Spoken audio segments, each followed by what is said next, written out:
Welcome back everybody to another episode of our weekly Moto News Roundup, where this time round we've got a new special Fireblade from Honda along with new paint from Kawasaki and BSA. Then there's another limited edition GS, the latest on BMW's self-balancing scooter with a roof, more details on Yamaha's new R2, and a bit of a dream hotel for bikers. Plus, as always, we've got our regular slots of comment, ride and custom of the week, and we'll finish off with a new one with our clip of the week. But before we get started, a massive thanks to Breakfree for supporting the channel and sponsoring our news coverage. And if you like the look of this particular safety product, then there are links in the description below, plus a discount code specifically for our viewers. But let's jump into some new bikes this week, and we'll start off with this limited edition Fireblade from Honda to celebrate 30 years of John McGuinness competing at the Isle of Man TT. Now, just 15 of these will be made, with a price tag of 37,730 quid, which it's got to be said is a big old hike over the standard bike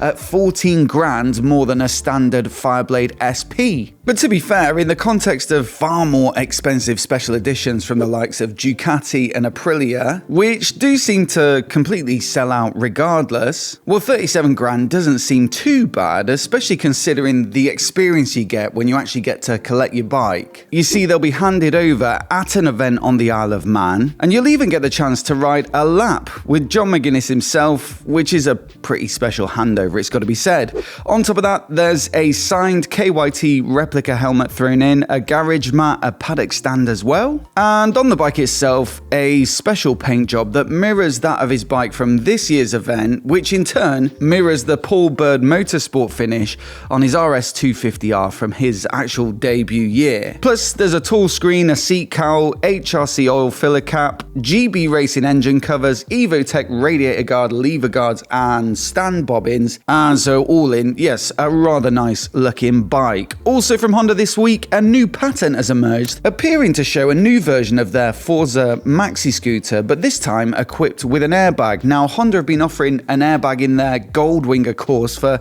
many years now, but only recently Yamaha joined the party with their Tricity 300, or is it Tri-City?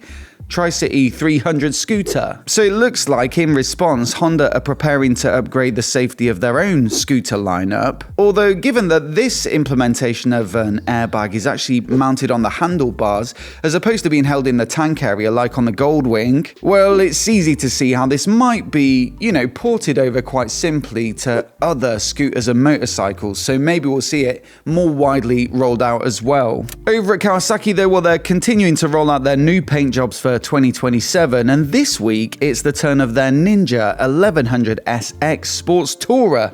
This one, I've got to say, in green, black and white actually looks really quite smart, but also you've got a black version and a white one too for the new model year. On the same platform as well, we've got the Versys 1100, this one with the S model coming in black, or if you go for the SE version, well, that's another reason to upgrade to it, I think, because the Kawasaki green for me looks a little bit nicer, and they've also got this steely blue, which I think looks pretty good too. For something a little more modest though, well, the W230 is back, just in an ebony paint job for this year, and it costs just over 4.5 grand, so not a bad little retro. But of course, if you do want a little bit more shove, maybe consider something with a bigger engine like the BSA Gold Star 650. In fact, that's one of the biggest singles you can currently buy, and this bike also gets a couple of new paint jobs that have just been announced this week. One option is the Birmingham Blue, a reference to the city where the BSA brand started its life, with a deep blue on the tank and some silver details, whereas the other is the Brooklands Black, drawing inspiration, of course, from their racing history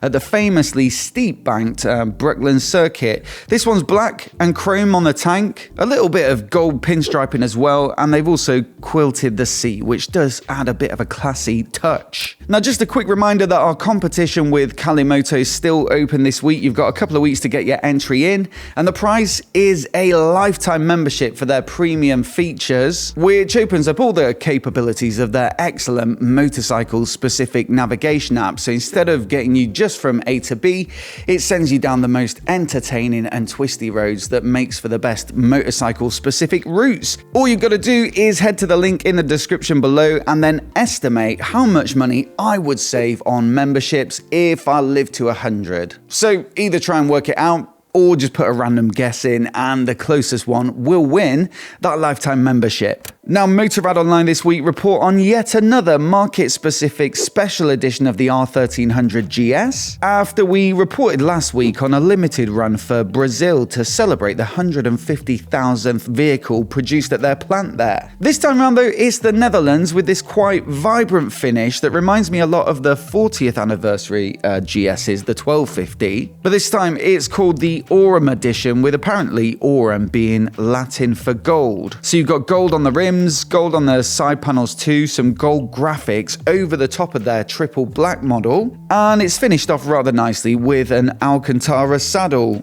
Now, just 100 of these will be made, like I say, Netherlands only at this point. Well, I do think it is quite a refreshing take on the new 1300 GS's.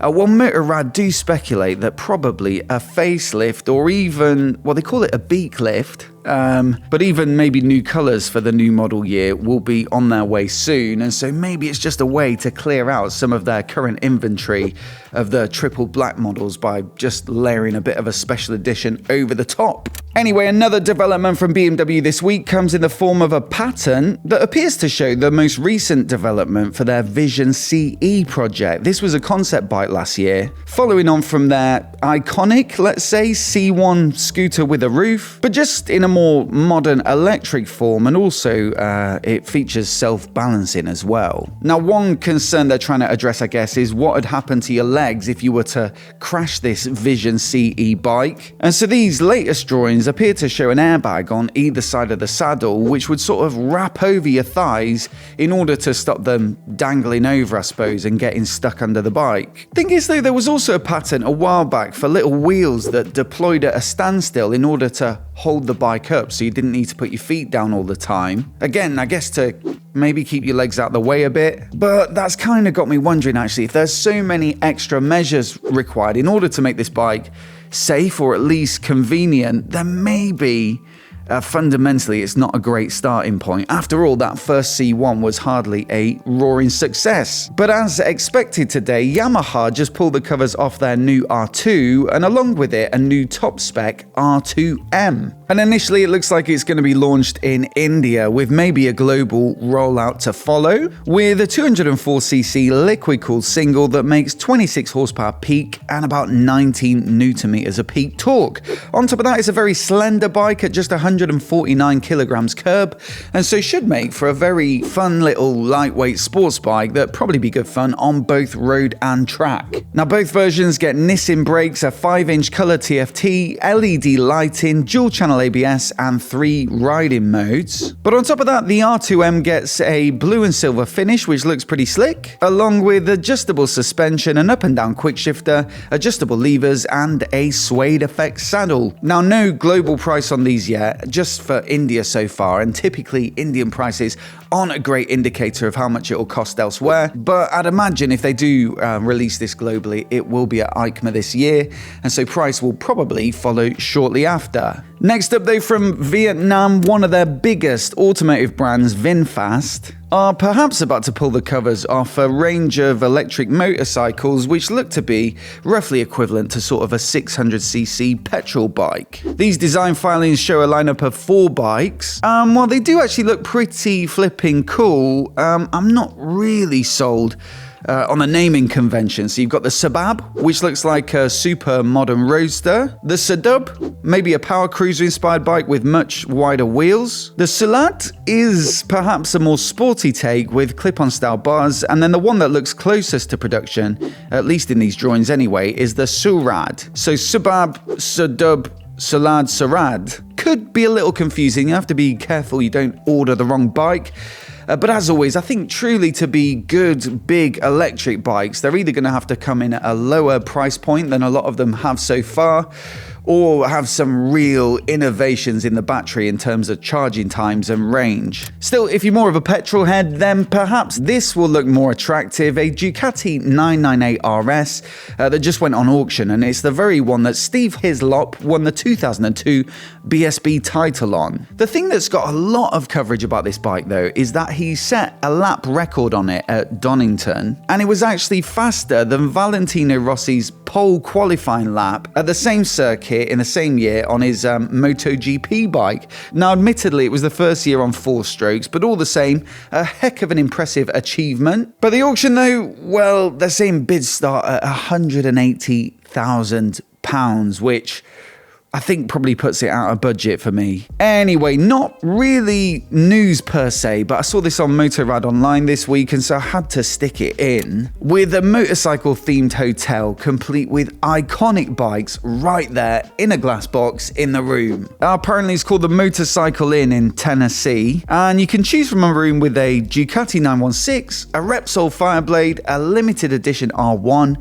and many, many more. So look, if you're looking for a romantic weekend away, I think that's a brilliant surprise that most people's partners would absolutely love, wouldn't they? So definitely get that one booked. But we're on to comment of the week, where I picked my favourite from last week's episode to win the much coveted MOTOBOB mug to show you're a certified connoisseur of all things bike. And then at the end of the month, I'll pick my overall favourite, who will win a brake-free unit of their choice. Now, last time round, we were looking at a new teaser from Yamaha, which appears to show 3 beats at irregular intervals. So I reckon they are potentially looking at launching a new T-Plane triple, maybe a Tenere 900 at EICMA this year. And Stephen Coate 7951 said, "My heartbeat can do that. It's called an AFib." Thanks to that one got Tim. Thanks to Stephen for that one. Hopefully they do launch it, and indeed we will be referring to it as an AFib triple henceforth. Next up though, we've got Ride of the Week, where you can send your bikes in for our perusal. And this week it goes to Andy Hicken, who sent in this shot of his rather nice MT10 SP, along with his mates Fat Bob in the background, which I actually quite like those as well. In fact, this one's a photo that's very rich in information. We know he's the proud owner of a Samsung Galaxy S23 FE as well. Very nice. There's a very big bin in the background too, which is quite impressive, and also an advert for the fairground in Bridport. So assume that one is shot down on the south coast somewhere. A very nice place to ride. And so thanks to Andy for that one, and a mug will be on its way out to you. In fact, if you want to send in your own bikes, potentially for inclusion next week, then do shoot them over to enquiries@motobob.cc. We've got custom of the week now as well. This one comes from Bike Exif with this incredible BMW R100 build by Caffeine Customs in Brazil. And look, air-cooled BMW cafe racers and scramblers, well, they're quite common. It's one of the most common starter bikes, but this thing is about as tidy as they come, and so massive respect to Caffeine Customs for this particular build.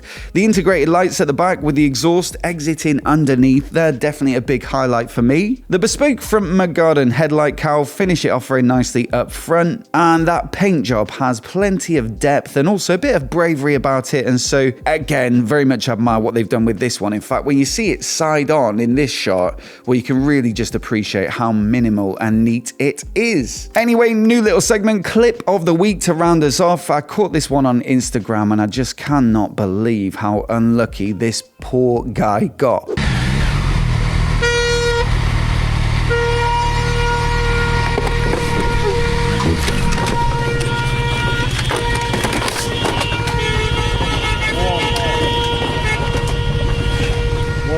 How you'd explain that one to your insurance? I think they probably think you were pulling their leg, but thankfully he got the onboard clip. But as always, I'd love to know what you make of the stories this week, so do let us know down in the comments below. And if you missed our review of the BMW F450 GS this week, then I'll stick that on the screen now so you can catch up. Do hit subscribe as well for more of the latest motorcycle news and reviews like this right here on MOTOBOB. Massive thanks for watching today, and we'll see you in the next video.